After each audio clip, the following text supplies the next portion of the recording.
Imagine an old truck. Rusty, low, loud, fitted with a brutal engine and a look so aggressive, it feels like it rolled out of a forgotten workshop from another time. Now tell me, when does an old work truck stop being scrap and become a legend on wheels? In the world of rat rods, rust is style, exposed welds are personality, and every mark on the body tells a story. In this video, we are going to look at some of the most extreme rat rod trucks ever created. Machines that mix power, nostalgia, creativity, and mechanical madness. We are talking about oversized engines, deep rumbling exhaust notes, bodies sitting on the ground, intimidating presence, and builds that seem to challenge every bit of logic. Stay with me until the end, because the last truck on this list looks less like a vehicle and more like an iron monster built to dominate any car show. 1934 Dodge Rat Rod. The 1934 Dodge was born during the Great Depression, when Chrysler Corporation was trying to strengthen Dodge as a tough, affordable, and reliable brand for the American public. With a steel body, Art Deco lines, and an imposing presence, it already had the kind of classic look that decades later would fit perfectly into rat rod culture. In this project, the old Dodge received a completely unusual heart, a 5.9-liter Cummins diesel engine with 6 cylinders in line, around 5,900 cubic centimeters, and a twin turbo system. In builds at this level, this setup can get close to 700 horsepower with brutal low-end torque. The 0 to 60 mile/hour time and top speed vary depending on tuning, weight, and rear-gear ratio. But the real show here is not top-end speed. It is the heavy, dry, intimidating launch to handle that force. Builds like this usually use a reinforced Dodge 47RE automatic transmission with performance internal components, a billet torque converter, and rear-wheel drive connected to a Ford 9-inch rear axle, famous for its strength. The chassis is usually hand-built or adapted from a more modern platform, with an extremely lowered suspension that leaves the body almost kissing the asphalt. Visually, it is everything a rat rod should be. Exposed rust, natural patina, tired paint, a low cab, exposed engine, visible turbo piping, and exhausts that seem to warn you before the truck even starts. When that Cummins wakes up, it does not sound like a normal old vehicle. It sounds like a heavy-duty work truck trying to become a drag machine. In practical terms, this Dodge was not built to haul weight or drive quietly. It exists for car meets, custom events, and to prove that rat rod culture is still a response to cars that are too perfect, too expensive, and too soulless. And because diesel rat rods are still rare, seeing a Cummins Twin Turbo inside a 1930s body is like finding a cargo truck disguised as an American classic.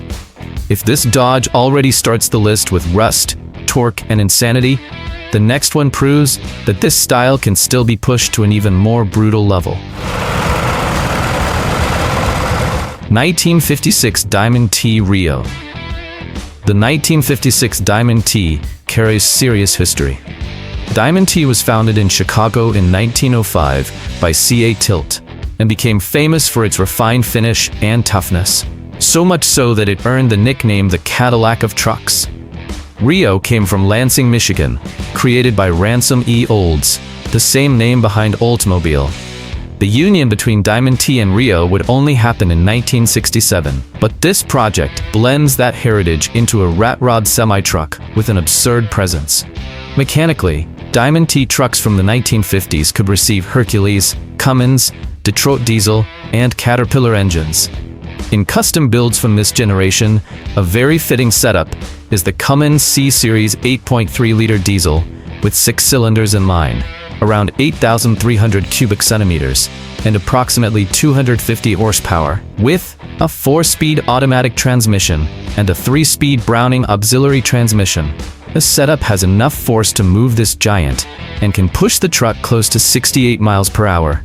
The biggest highlight is the structure. This rat rod uses a full air suspension system, an independently air-ridden cab, air brakes, and a rear axle with air lift, allowing part of the setup to be raised or lowered when needed. As expected from a classic semi-truck, and the lowered stance takes everything to the extreme.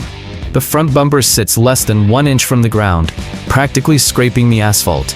Visually, It mixes industrial brutality with old-school charm.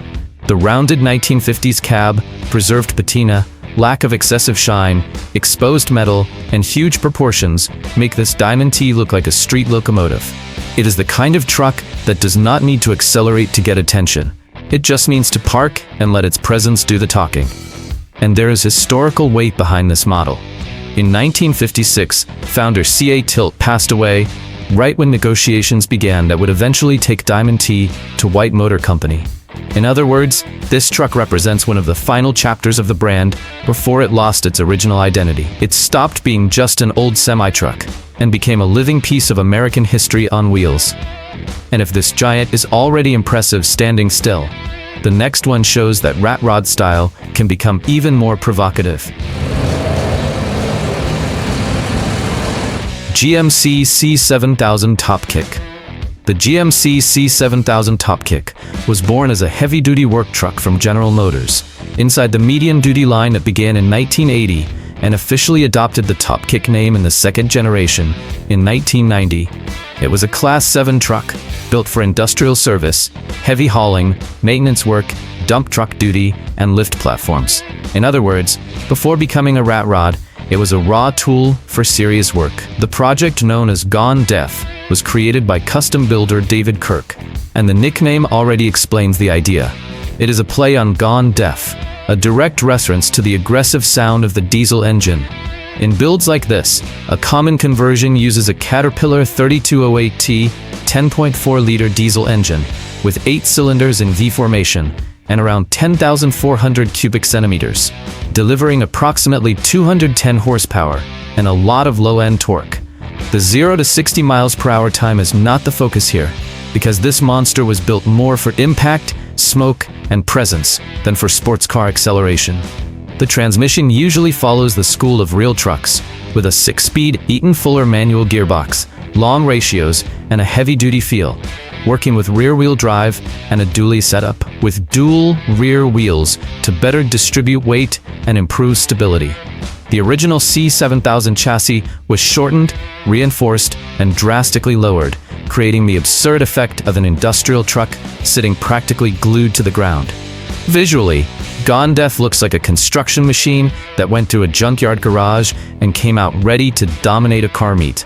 The patina body, exposed metal, visible exhaust, giant proportions, and radical height make it even more intimidating. It is the kind of truck that looks heavy even when parked, with that deep diesel sound you can feel in your chest before you even see the smoke. In practice, it stopped being a work vehicle and became an attraction at car shows, rat rod gatherings, and custom events. And the Topkick platform still carries a famous detail. This same base became known worldwide as Ironhide in the Transformers movies, using a modified black Topkick. But in David Kirk's hands, the C7000 became something else entirely. Less movie character and more street diesel beast. If you are enjoying this ride to the most extreme rat rod trucks, go ahead and hit the like button, subscribe to the channel, and turn on the bell, because there are still plenty of loud, brutal, completely out of the ordinary machines coming up. And after a rat rod this massive, the next one has to be even more insane to keep the level up. Ford Patriot. The Patriot uses a 1937 Ford body, a model that marked an important transition in the brand's design, with rounder lines, a convex front grille, and side-opening hood panels, a feature that would later disappear. Originally, Ford pickups from that era came with modest flathead V8 engines, but in this rat rod, the story changed completely. It received military hardware that feels more like something from a tank, radar unit, or launch base than an old truck. The heart of this project is an air-cooled Deutz diesel engine, with twin turbos, originally used as a generator in a Patriot missile battery radar system.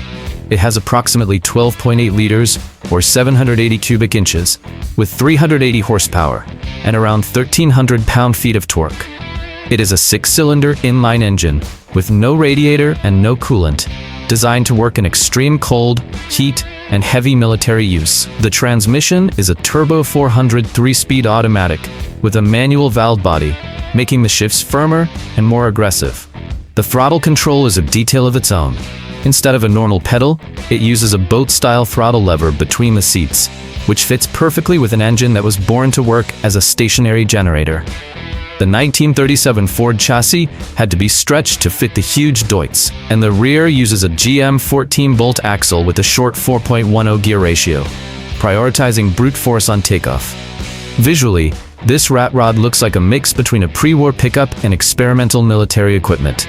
The exposed aluminum engine, cooling fins, visible twin turbos, 24-volt electrical system, and air suspension create a unique presence.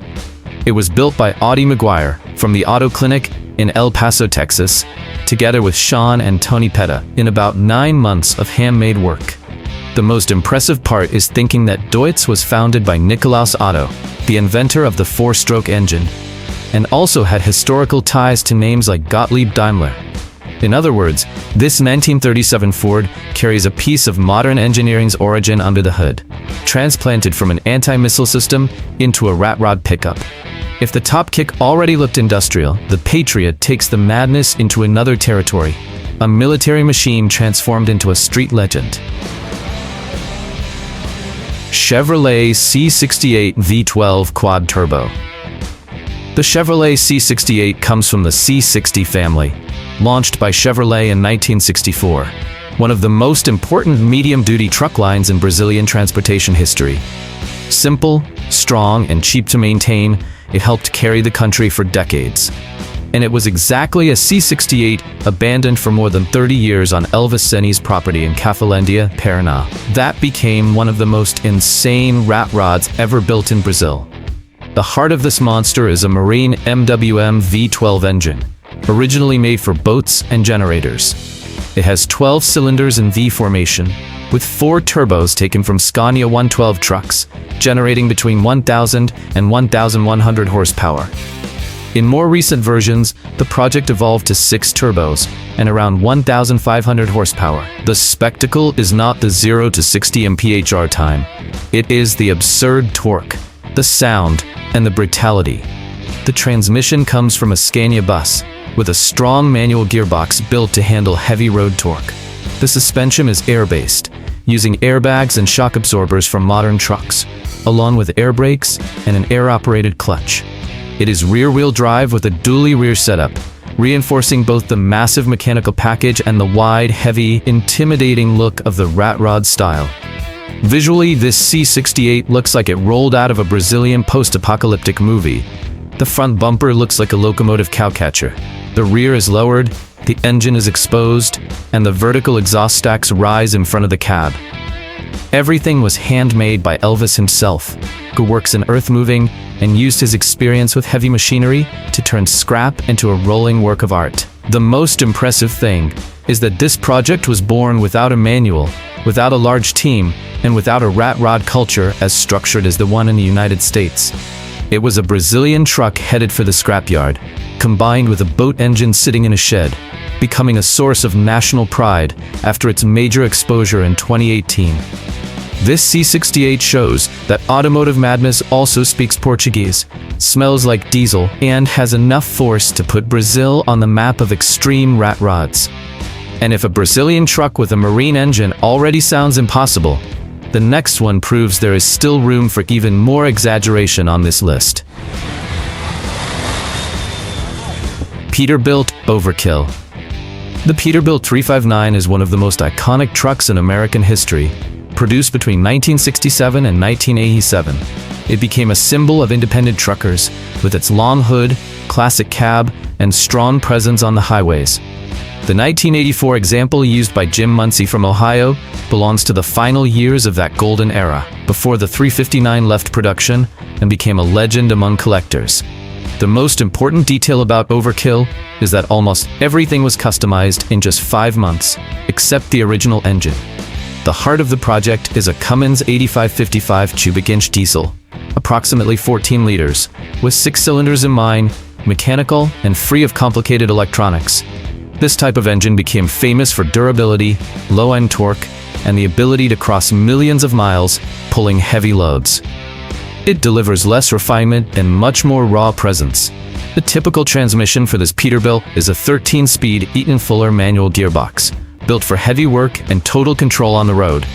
It is rear-wheel drive, like classic semi-trucks, but the chassis was completely cut, welded, and reconfigured to make the truck extremely low. The result is a semi-truck that looks like it is crawling along the ground, keeping its highway soul, but with the stance of a show machine. Visually, Overkill lives up to its name. It mixes raw metal, painted parts, polished details, and a deliberately uneven aesthetic, without that showroom-perfect finish. The long hood of the 359 was preserved, but the radical height completely changes how the truck reads. It still looks like a Peterbilt, just as if it went through a shop where the main rule was to exaggerate everything, and that is exactly the irony. The 359 was born to work non-stop, pull loads for years, and handle the road like few others. Jim Muncie took one of those durability icons and turned it into a work of art that will probably never carry anything again except attention. In the owner's own words, it is raw, massive, and unique. And when a classic Peterbilt becomes a rat rod at this level, the next one needs to be even more absurd to beat that presence. Chevrolet C68 V12 6 turbos. The Chevrolet C68 was already a legend of heavy work in Brazil, derived from the C60 family launched by Chevrolet in 1964. It was simple, strong, and easy to maintain. Exactly the kind of truck that marked highways, farms, moving jobs, cargo routes, and plenty of memories for people who grew up seeing these beasts driving through the countryside. But the example owned by Elvis Zeni from Cafelândia, Paraná, stopped being just a Brazilian classic and became one of the most absurd creations in the country's custom scene. In this new phase, the C68 gained an even more refined presence, with new paint, cleaner finishing, and a look that feels less like abandoned junkyard metal, while still keeping its rat rod soul. The highlight remains the Marine MWM V12 engine, originally built for boats and generators. It has 12 cylinders in V formation, and now 6 turbos feed the setup, pushing output to around 1,500 horsepower. The 0 to 60 miles per hour time and top speed take a back seat, because what really impresses here is the brutality of a boat engine pushing a classic Brazilian truck. The transmission comes from a Scania bus, with a strong manual gearbox built to handle heavy road torque. The suspension is air-based, with airbags and shock absorbers from modern trucks, plus air brakes and an air-operated clutch. It is rear-wheel drive with dual rear wheels, giving it more stability, more visual presence, and the ability to deal with the monumental weight of a mechanical setup far outside any normal standard. With the new paint, this C68 became even more striking. The look remains aggressive, with an exposed engine, vertical exhaust stacks in front of the cab, a lowered rear, and proportions that feel like something from a post-apocalyptic movie. But now there is an even more interesting contrast. A cleaner exterior finish with completely insane mechanicals underneath. It is like watching a restored classic transform into a 12-cylinder beast ready to shake the ground. The most remarkable part is that it all started with a truck abandoned for decades and a marine engine sitting in a shed. Elvis Zeni turned forgotten parts into a Brazilian creation that gained national attention and became a symbol of boldness. This C68 proves that a rat rod can also carry national pride, fresh paint, 6 turbos, and enough power to earn respect at any automotive event. And if a Brazilian truck with a Marine V12 engine was already excessive, in this version it simply started playing in another league. 1940 Ford Rat Rod. The 1940 Ford is one of the most beloved cabs in American hot rod and rat rod culture. That year, Ford redesigned its trucks for the first time in a decade, bringing more elegant lines, a distinctive front grille, an integrated hood, and rounded fenders inspired by the passenger cars of the time. It was one of the last Ford pickups with that pre-war look before trucks adopted a more utilitarian design in the following years. In this build, that classic cab received a Cummins diesel engine, a very common choice among extreme rat rod builders in the United States. In similar projects, the setup often uses a 5.9-liter Cummins, with 6 cylinders in line and around 5,900 cubic centimeters, famous for strong torque, toughness, and easy modification. The 0 to 60 mph time and top speed are not the main focus, because the real appeal is the low-end force, the smoke, the heavy rumble, and the feeling of a brute truck pushing a 1940s cab. The transmission may follow a setup with a 5-speed Allison automatic gearbox, ideal for delivering diesel torque in a more controlled way. It is rear-wheel drive with a dually setup, meaning dual rear wheels, using big tires and a reinforced axle from a truck or heavy-duty pickup. The chassis is fully custom-built, made specifically to combine an old, small, elegant cab with a drivetrain much heavier than it was ever meant to carry. Visually, this Ford is pure contrast. The Art Deco cab, with teardrop-shaped headlights, vertical grille, and aged patina, sits on an exposed structure with a visible Cummins engine, huge wheels, and an aggressive stance. The body looks delicate next to the mechanical setup, and that is exactly what makes the project so interesting. An old truck with the soul of an industrial machine. This rat rod was seen at the Redneck Rumble Spring Edition 2022 in Lebanon, Tennessee, one of the best-known events in the southern United States for hot rods, customs, and rat rods. And there is a perfect irony in this project. The 1940 Ford was one of the truck's closest to passenger cars in style and elegance, but here it was reborn with heavy truck mechanicals, dual rear wheels, and raw attitude. At the end of the day, these rat rod trucks prove that a machine does not need to be perfect to be unforgettable.